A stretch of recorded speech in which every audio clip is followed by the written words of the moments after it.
ঢাকার ইটকাঠের জঙ্গলে আমার বেড়ে ওঠা নয়, আমার শিকড় পোঁতা আছে বরিশালের প্রত্যন্ত গ্রাম চরকাউয়াতে।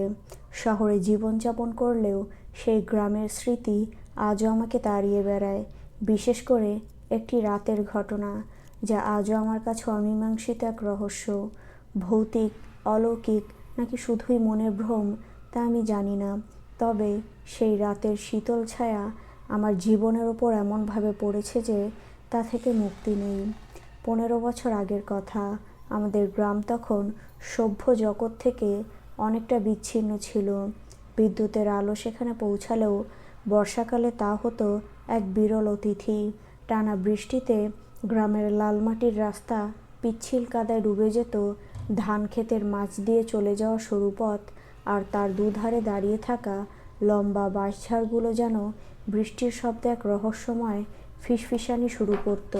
গ্রামের মাঝখানে ছিল একটি প্রাচীন মসজিদ, যার পাশে দাঁড়িয়ে ছিল এক বিশাল শিরীষ গাছ, যেন শতাব্দীর সাক্ষী।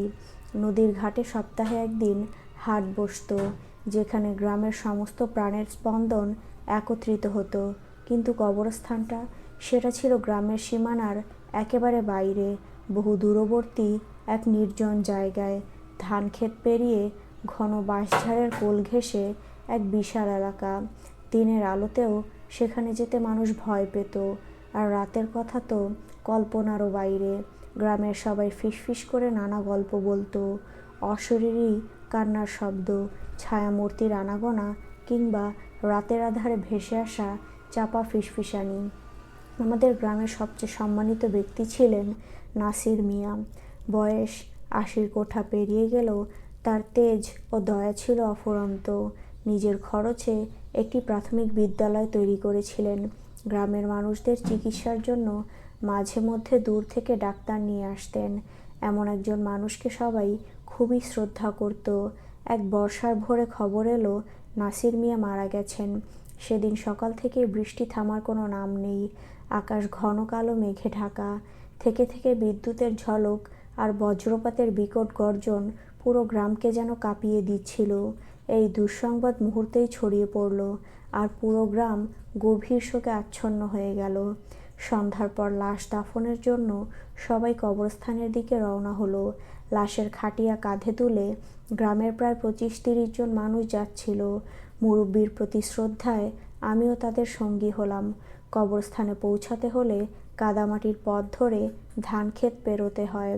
বৃষ্টিতে পথ এতটাই কর্দমাক্ত ছিল যে পা ফেলতেই জুতার অর্ধেক কাদায় ডুবে যাচ্ছিল। সঙ্গে থাকা কয়েকটা লণ্ঠন আর মশাল নিবু নিবু হয়ে জ্বলছিল। ভেজা বাতাসে আলোর শিখা বারবার কাঁপছিল। আমরা যখন কবরস্থানে পৌঁছালাম তখন রাত প্রায় 10:30। কবর খোঁড়ার কাজ শুরু হলো। চারপাশের নীরবতা এত গভীর ছিল যে মনে হচ্ছিল আমরা যেন অন্য কোনো গ্রহে চলে এসেছি। কেবল পোকামাকড়ের মৃদু গুঞ্জন আর দূর থেকে ভেসে আসা বজ্রপাতের শব্দ। ঠিক যখন খাটিয়া নামিয়ে লাশ কবরে রাখার প্রস্তুতি চলছে, গ্রামের এক বৃদ্ধ আচমকা চিৎকার করে উঠলেন। তার গলায় ছিল এক হিমশীতল আতঙ্ক। ওই দেখো, বাঁশঝাড়ের পাশে কে যেন দাঁড়িয়ে আছে। সবাই যেন এক মুহূর্তে থমকে গেল। আমরা সবাই একসঙ্গে সেদিকে তাকালাম। বজ্রপাতের ক্ষণিকালয়ে আমরা এক ঝলকের জন্য দেখলাম একটা লম্বা শীর্ণকায় ছায়ামূর্তি।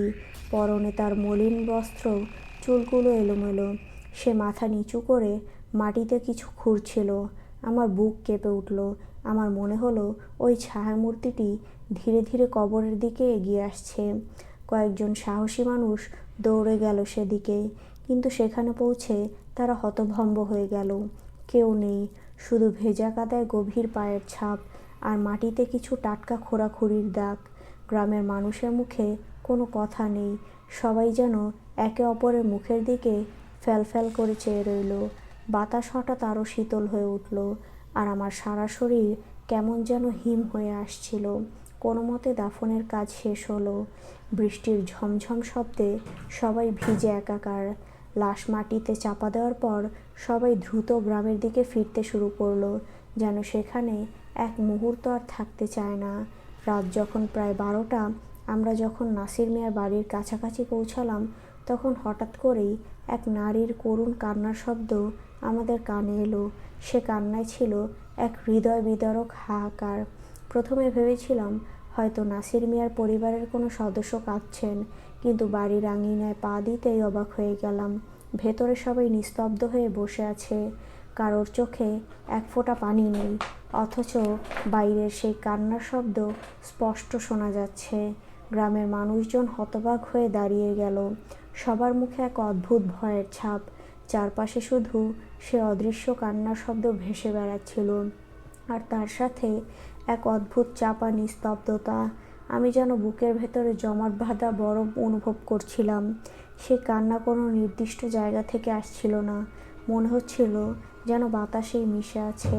পরের দিন সকালে গ্রামে নতুন এক গুজব ছড়িয়ে পড়ল। কেউ বলল রাতে কবরস্থানের পাশ দিয়ে যাওয়ার সময় নাকি একটি ছায়ামূর্তি দেখা গেছে, যা বাঁশঝাড় থেকে বেরিয়ে আবার কবরের দিকেই ফিরে যাচ্ছিল। আর একজন তো আরও ভয়ানক কথা বলল, সে নাকি স্পষ্ট দেখেছে নাসির মিয়ার কবরের মাটি যেন নড়ছিল, যেন ভেতর থেকে কেউ ঠেলে উঠছিল। এসব কথা হয়তো নিছকই গুজব, কিন্তু যারা সেই রাতে সেখানে উপস্থিত ছিল তাদের চোখে আমি সেই গভীর আতঙ্কের ছাপ আজও স্পষ্ট দেখতে পাই। পুরো গ্রাম জুড়ে এক থমথমে নীরবতা। রাতের ঘটনা নিয়ে কেউ আর সরাসরি কথা বলতে চায় না, যেন সবাই এক অলিখিত চুক্তিতে আবদ্ধ। সেই রাতের আতঙ্ককে তারা নিজেদের মনের গভীরে চাপা দিয়ে রাখতে চায়। কিন্তু নাসির মিয়ার বাড়ির সামনের সেই জায়গাটায় গেলে এখনও মনে হয় বাতাসের ফিসফিসানিতে লুকিয়ে আছে এক অজানা হাহাকার। আমি পরদিন সকালে বন্ধুদের সঙ্গে নিয়ে চুপি চুপি কবরস্থানে গেলাম। দিনের আলোয় জায়গাটা যতটা শান্ত আর সাধারণ মনে হয়, রাতের অভিজ্ঞতা সেই দৃশ্যকে চিরকালের জন্য বদলে দিয়েছে। নাসির মিয়ার কবরটি তখনও টাটকা।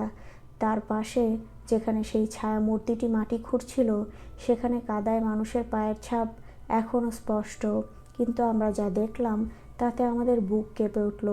মাটির ওপর ছড়িয়ে ছিটিয়ে পড়েছিল কিছু পুরনো মুদ্রা। তার মধ্যে একটাও আমাদের সময় প্রচলিত নয়, আর ছিল কিছু শুকিয়ে যাওয়া হাড়ের টুকরো। দেখে মনে হচ্ছিল কোনো কিছু মাটি থেকে বের করার চেষ্টা করা হয়েছে। কিন্তু সবচেয়ে অদ্ভুত ছিল কবরের ঠিক ওপরে একদল কালো কাকের বসে থাকা। একটিও কাক ডাকছিল না, তারা সবাই কবরের দিকে স্থির চোখে তাকিয়েছিল, যেন কোনো কিছুর জন্য অপেক্ষা করছে।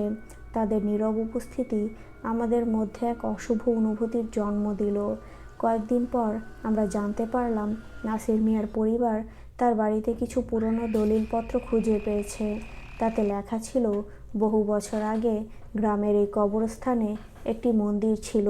মন্দিরটি ছিল এক প্রাচীন সাধকের, যিনি অদ্ভুত সব আচার অনুষ্ঠান করতেন। তার মৃত্যুর পর স্থানীয়রা মন্দিরটি ভেঙে সেখানে কবরস্থান তৈরি করেন।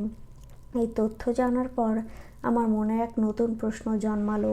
সেই ছায়ামূর্তি কি তবে সেই প্রাচীন সাধকের আত্মা? সে কি তার সমাধি থেকে কিছু খুঁজে বের করতে এসেছিল?